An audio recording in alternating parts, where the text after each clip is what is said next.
अब आज विशेष गरेर हाम्रो जुन यो गृहस्थी जीवन छ, गृहस्थी जीवनको लागि बौद्ध शिक्षाको महिमा के हुन सक्छ त भन्दाखेरि म आफ्नै एउटा अनुभव र म आफैले यो बौद्ध शिक्षालाई चाहिँ एउटा अध्ययन गर्ने सुवर्ण अवसर प्राप्त भएको कारणले मेरो आफ्नो एउटा भोगाई र मेरो आफ्नो एउटा मन्तव्य यहाँहरुको माझ प्रस्तुत गर्न पाउँदा म आफैलाई एकदमै सौभाग्यशाली ठानेको छु। र विशेष गरेर हामीले यो बौद्ध शिक्षालाई चाहिँ गृहस्थीहरुको लागि, सर्वसाधारणहरुको लागि चाहिँ किन महत्त्व छ त भन्दाखेरि बौद्ध शिक्षा भित्र चाहिँ विशेष गरी तपाईको जुन तपाई हामीहरुको मनको कुरा, जुन त्यो मनको कुरालाई पनि एकदमै सूक्ष्म तरिकाले चाहिँ के गरेको पाइन्छ त भन्दाखेरि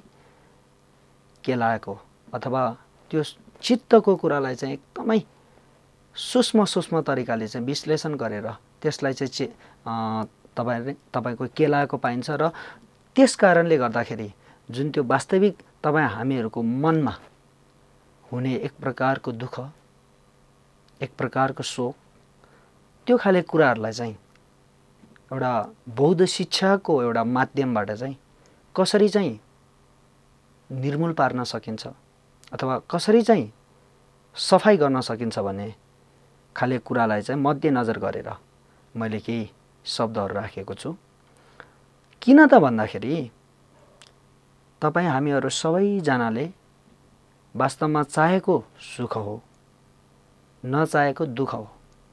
तर त्यही सुख र दुःखमा पनि एउटा दुईवटा प्रकारले चाहिँ विभाजन गरेको पाइन्छ। शारीरिक सुख, मानसिक सुख, है, शारीरिक दुःख, मानसिक दुःख। र त्यो मानसिक दुःखलाई चाहिँ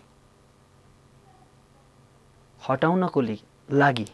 त्यो मानसिक दुःखलाई चाहिँ शोधन गर्नको लागि चाहिँ विशेष गरेर बौद्ध शिक्षामा चाहिँ एकदम विस्तृत रूपमा दर्शाएको हुनाले तपाई हामीहरुले पनि, सर्वसाधारणहरुले पनि बौद्ध शिक्षा चाहिँ तपाई हामीहरुले चाहिँ ग्रहण गर्न, लिन चाहिँ एकदमै योग्य पनि छ र एकदमै महत्त्वपूर्ण विषय पनि छ भन्दै मेरो दुई शब्दलाई पनि यही विश्राम लिँदै केही त्रुटिहरुमा पनि माफी चाहँदै यहाँहरुको माझबाट म बिदा हुन चाहन्छु। भवतु सर्वमंगलम।